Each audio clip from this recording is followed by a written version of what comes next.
Those self-flows, those worldly pains are slight compared with what we get this fruit of our desire. So again, it talks about future lives. With our desire and attachment, we might get what we want in this life because we have created the karma to get what we want. But that's not, the effort is just a condition, it's not the cause. That we get what we want is karma from previous lives, virtues, right? But all the wars and all the horrible things that we see in the human world is nothing compared to the lower states. This you can believe or not. It's not to make you afraid, it's to make you understand. Thank you very much, I don't want to go there.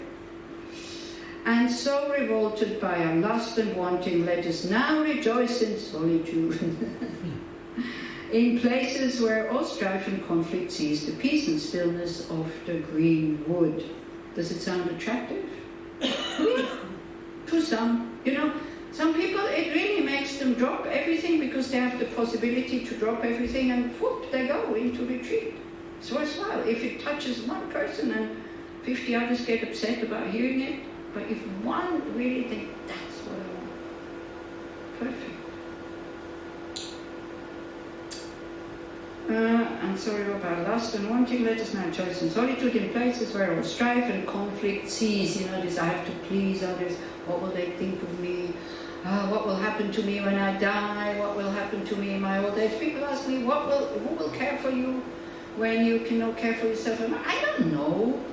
What shall I plan now? It's like, yeah, I will do something then. It's okay. Like until now, it was okay. People, when I stopped working at 37, earning money, like people say, oh, what about, when you're old? And I said, maybe I die before I get old. What is this?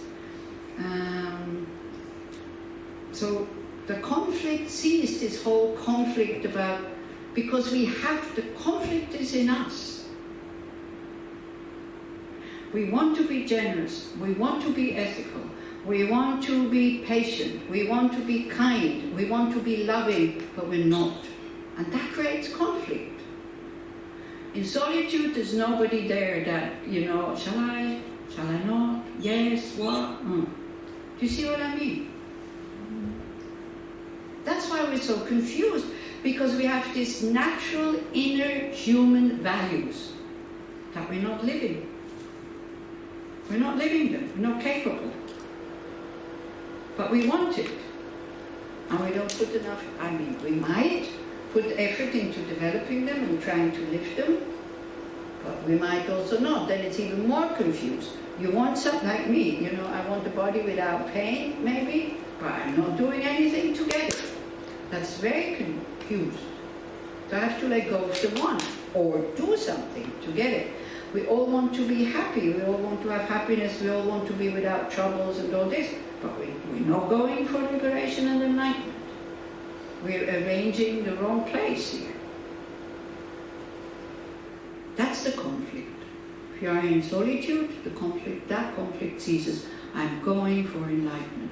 Maybe, as I said, you can also get attached there to certain things, or, angry at the birds because they disturb your meditation, or at the river who makes the wrong noise, which is next to you or something. Again, in pleasant dwellings formed of massive stone and cooled by sandal trees beneath the moon, in woodlands wafted by the gentle breeze, our minds intent on bringing good to others, Bodhisattva. That's what you develop in your cave. In caves beneath the trees, in houses left abandoned, may we linger long as we might wish, relinquishing the pain of guarding our possessions. Let us live in freedom unconfined by cares. If the house burns where I have all my belongings, no problem. Because I have so little and there's nothing I really need. And I have no attachment to these things. But if you come home and your house burned, I would feel sorry for the person who owns the house, because she also has to go for my things. I already made that step. I don't need my own house. I don't need that many. I still have too many things in these two boxes. I don't really need them, but I also have attachment. I still have one lamp that I'm very attached to. It costs only 50 francs, but it's really good. So again, it's not the price. It's how you see it. Yeah, play with that one. But So, you know that this verse here, in pleasant dwellings formed of massive stone and cooled by sandal trees beneath the moon, in woodlands wafted by the gentle breeze. Wouldn't it be nice to have your partner with you, enjoying that moon and the breeze and this, that sort of like, no, you're going alone. Okay, houses left abandoned. So anything is good enough that gives me shelter that I need. So you see, everything that's happening in the world now, like not enough electricity, not enough of this, in Europe, not enough of that, global warming, it creates a lot of fear in people because we understand we have to let go of our comfort. If you give away your comfort already now, a little bit, it doesn't have to be too big, not to be too this, not to be that, then there's much less fear. Yeah, we can train. But then, of course, your clever ego mind comes, yeah, but what about my children? Oh, but we're afraid for ourselves also. For the children, because they're my children. You're not so worried about children of others. To have such liberty unmarred by craving and loosened from every bond and tie of life, of such contentment and such bliss, the gods like Indra would be pressed to find.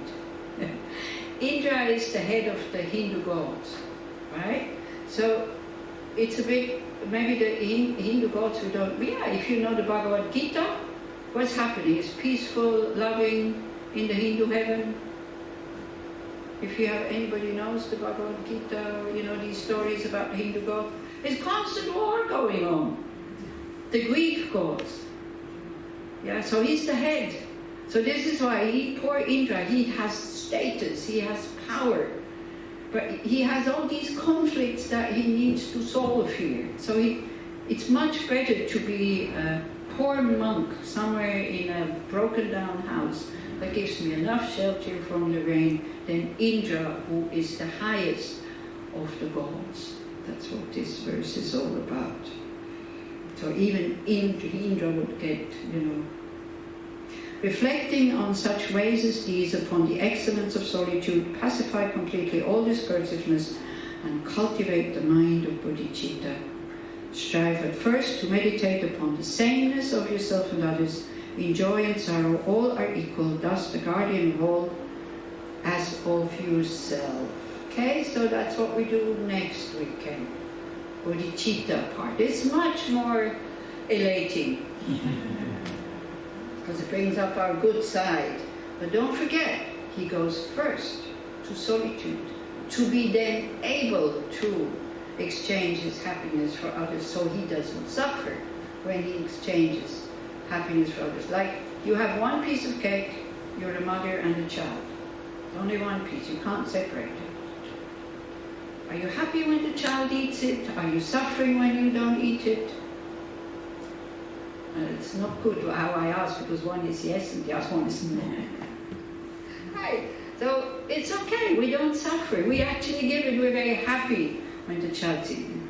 You have this nutnik, this not your child, not a kid, who are bullied and who is nasty to other kids, and he comes and grabs the piece of cake. Are you happy? No. Okay. So we have to equalize that here. That you can only do with a realized and calm mind. We can see there's also, he continues in this style, his ego mind saying, no, it's not good to do this.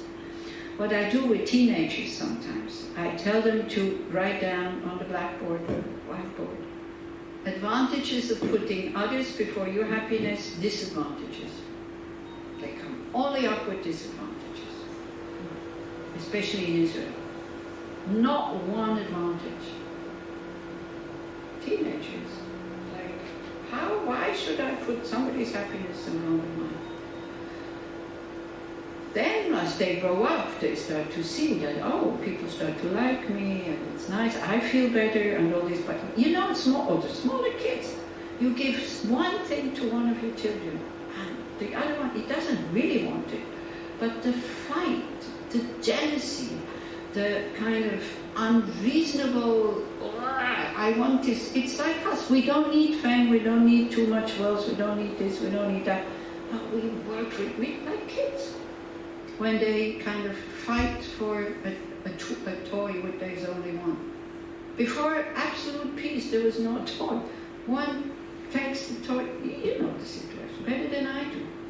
And no argument will make them change their mind. None.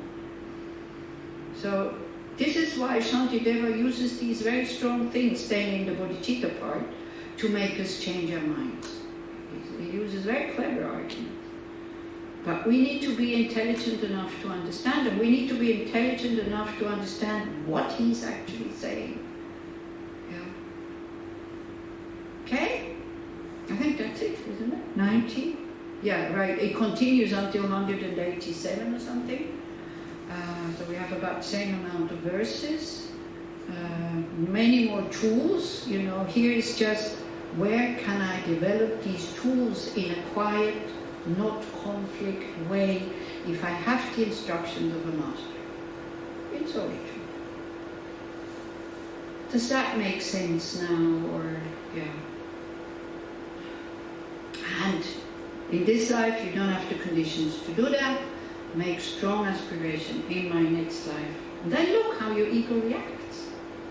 You know, when you go, I want to be a bodhisattva, I want to get enlightenment so I can really benefit others. I owe it to them. But for that I need to go in solitude. This life I cannot, next life I will. Then look what your ego says. Yeah, but what about the joy of having children? What about this financial security? I look at my bank account and say, yeah, that's okay. You know? Then you have to argue, same way as he argues. Oh, look at all these bodies, they stink. This is not for now. If you have a partner, this is not for now. And it's not for now to look at your body like this. Just so that you don't get too obsessed by it. Okay? Oi, I was afraid of this, to teach that, to be honest. I thought, no. This is why also I was so strict. I mean, to say, no, don't make it too attractive. So for beginners to come, because it's not for them to hear that. This is not, it's part of Buddhism, but it's a very small part. You know, to look at your body in this kind of way. And as you start, you look at your body in what way? The beginning of Lamrim. Precious human rebirth. You know, it's fantastic that you have this existence. So it's, you know, there's this man who say, I like Buddhism because it's not dogmatic. Yeah, but that's the problem. It's not dogmatic. So you need to know what to apply when. When you see the preciousness of your life, then you start like this. Then you start to look at the suffering. Only then, when you see that, actually I have the possibilities to do something about it, when you have understood that, only then you look at this. So if I made you totally depressed, well, sorry, but not sorry, that's what it is. Maybe you got inspired a bit to put more effort into, instead of having a healthy body, having a healthy mind. This morning we were talking about, but you know, I go around in the park with my dog. I wonder if that's meditation. It's a very good question. You can definitely train awareness while you run with your dog. You can definitely train bodhicitta when you see all these others who are in your way, or who put dirt on the ground and plastic and all this in the park. Definitely. Shamatha, I doubt. I don't think so. So you need to know what you want. You know? Don't fool yourself. Don't cheat yourself by saying, oh, this is shamatha. For shamatha, the body has to be still, so that the mind can become still and clear. For awareness, absolutely that works. To train the mind to be aware of what's going on inside while you're doing things. Perfect. But it's not enough. It's not enough, they say. Huh? Yes? Elaborate about it. You said that we need the solitude in order not to suffer when we practice bodhicitta. So why is it without, or maybe I didn't understand correctly, but why is it that without solitude then we will suffer? No. That's not, it's good that you asked. No, here he practices shamatha. Okay. You practice shamatha, then developing bodhicitta will be much easier. Because, with shamatha, your ego-centeredness and your delusions, they don't go away, but they are very much subdued. Then it makes much more sense, when he talks about disadvantage of cherishing cherishing others, and the disadvantage of cherishing others. It makes much more sense because the ego is not there. Because you're happy. When you have shamatha, this is total bliss. You don't need anything anymore. But because we don't know it, we haven't experienced it, we're not going through the effort of developing it. Talk to people like Venerable Rene, he was on the 4th or 5th level. And then, they asked him to come and teach, so he went out. Rinpoche asked him, "Hey, what about your shamatha?" He said, "Oh, it's declining." He said, "You go back in." But while he was out, he was very beneficial. Why? Because everybody's inspired by Rene. I don't know if anybody knows him. Venerable Rene. Not only for video. I've been very, very proud, it's my arrogance. We're very good friends. We really like each other. And he's from Switzerland, and I know his sister quite well, who had a very bad accident, and is also a bit like Punsop. She can't walk, but she had also a big, big problem to come back. It's his sister, who comes to the retreats also. So, try to find people like this who do these things and inspire you. Then we're not so doubtful anymore. I wonder if it's a good thing to go into solitude. Going into solitude is to develop shamatha. Then you can either stay in solitude to develop bodhicitta. It's maybe easier because people are not getting on your nerves. Actually, Lama Zopa Rinpoche, Tutri, a friend of mine, she was sent to Laudo to do retreat. Laudo is in the Himalayas, very far away, not many people.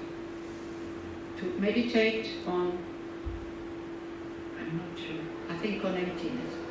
No, on bodhicitta. No, to meditate on emptiness. Then he said, but when you meditate on bodhicitta, come down to Bodho. In a guest house, with all the Noris around of the pilgrims, the Tibetans, the Nepalis, That's for her. She needs maybe others to develop bodhicitta. For somebody else, it would be stay up there and develop bodhicitta. I don't know. This is where the master comes in, who knows where's a good place for you and what topic. Right? Okay? Okay. Maybe we do the dedication. Oh, right. Yeah, I think so. It's 4:00. You're tired. The meditation, lying on your bed, thinking, how and who you want around you when you die, you can do at home. You can do at home. Okay? Yeah? Try to do it and see. Because then you will also maybe know what helps others to go peacefully, when you know what would help you, because they're also pretty much all the same. Marianne said, while she was the one who died, my friend, while she could still talk, she said, I don't want anybody to hold my hand, when I'm on my way out. But then she couldn't talk anymore. Then another friend who went to see her said, "Oh, I'm so happy that I went, so I was able to hold her hand and stroke her." I thought, oh no. Yeah. So if you don't want, like Marianne, you can say, I don't want anybody to hold my hand. Sometimes you feel it when you are with a dying person. So this is why also maybe next year we do again a course with Leora Price where we talk about try to feel what the dying person wants instead of you thinking what I want. Or you maybe thinking what you want. Maybe it's not what you want at the time of death. You need to go. Why would you want somebody to hold your hand? You need to go. This is why many people die when everybody's out of the room. Then people feel bad. See, everybody's nodding. And then people feel bad, say, oh, I should have stayed 10 minutes longer. No, it's much easier to go when nobody is around. And this is what Shantideva says, we see it in everyday life. People stop breathing most of the time when nobody's there. Not always, you know. Sometimes they wait until everybody's there, but that's much rarer than they go when nobody is there. Oh, I went for coffee, came back, he didn't breathe anymore. Oh no, yes, good thing, he could go peacefully. So this meditation you can do, Tom, and we just do the final dedication here, which is really beautiful. So we read the aspiration, you know, at the beginning, and I have to find it. And but both of them can serve as aspiration or as dedication, okay? It's to inspire you, it's to kind of think, oh yeah, this is what I really want. I think it's a very beautiful dedication. So all the positive energy, we have 5 more minutes, then we're done. Yeah, but What? I don't participate well in this. Oh, as you like. So this is it. The door is open. So, but maybe wait until we finish before you go home. I'll wait up. Yeah. Okay. So, kind of, you know, if you're inspired by this, and so all the positive energy that we have generated, we dedicate it for this goal. Then you can, of course, you can say, oh no, but it will never happen because people will stay in samsara and all this. But it's our aspiration. This is why we practice, so we can contribute to this situation to come about by inspiring people to, first of all, stop creating negative karma, by stop people or inspiring people to stop being attached to the wrong things. Okay? May all beings everywhere, plagued by sufferings of body and mind, obtain an ocean of happiness and joy by virtue of my merits. May no living creature suffer, commit evil, or ever fall ill. May no one be afraid or belittled with a mind weighed down by depression. May the blind see forms and the deaf hear sounds. May those whose bodies are worn with toil be restored on finding repose. May the naked find clothing, the hungry find food. May the thirsty find water and delicious drinks. May the poor find wealth, those weak with sorrow find joy. May the forlorn find hope, constant happiness and prosperity. May there be timely rains and bountiful harvests. May all medicines be effective and wholesome prayers bear fruit. May all who are sick and ill quickly be freed from their ailments. Whatever diseases there are in the world, may they never occur again. May the frightened cease to be afraid. May those bound be freed. May the powerless find power, and may people think of benefiting each other. For as long as space remains, for as long as sentient beings remain, until then may I too remain to dispel the miseries of the world. That's the aspiration of a Bodhisattva. For as long as there are sentient beings, I will remain, so we will always have a job. And it's very nice dedication because it doesn't make us go into nirvana. So again, you know, being in the cave, you will not be your whole life in the cave. You're there to get your mind ready to come out and then have equanimity and love and compassion for all sentient beings. That's what it's for. Don't single out kind of these verses. It's a whole, and it has 10 chapters. In the first 7 chapters, you prepare to have the mind to go into retreat. You have made yourself so, wishing to be of benefit to others like that. But that's the problem if we don't know the whole text. Then we kind of start to single out and we forget there was something before. But anyway, thank you very much for having listened to me, for having been patient and courageous to listen to these things. So I hope it has inspired you a bit to understand the benefits of solitude. So next Corona, when you can't see your friends and so, then okay, less distraction. At least that. Because there's the benefit also, if there's no other possibility, we have to live with it, we have to adjust. And so like that. Let's dedicate that it will not come back, we don't know. let's dedicate there will not be a war in this area. We don't know. People were convinced there will be no war in Europe. Now they know that it can happen very, very quickly. You know, you just need one crazy person that other crazy people are listening to. You just need soldiers who like to go or have to go, and that's it. You just need weapons that are produced also in Switzerland, who claims to be such a peaceful country. And that's it. When the conditions are there, war erupts. And if you look at history books, there has always been wars, there will always be wars. As long as people have samsaric minds, dualistic minds. As long as they don't go into retreat, in solitude. Thank you very much. I don't know if Tirtha needs to say something or...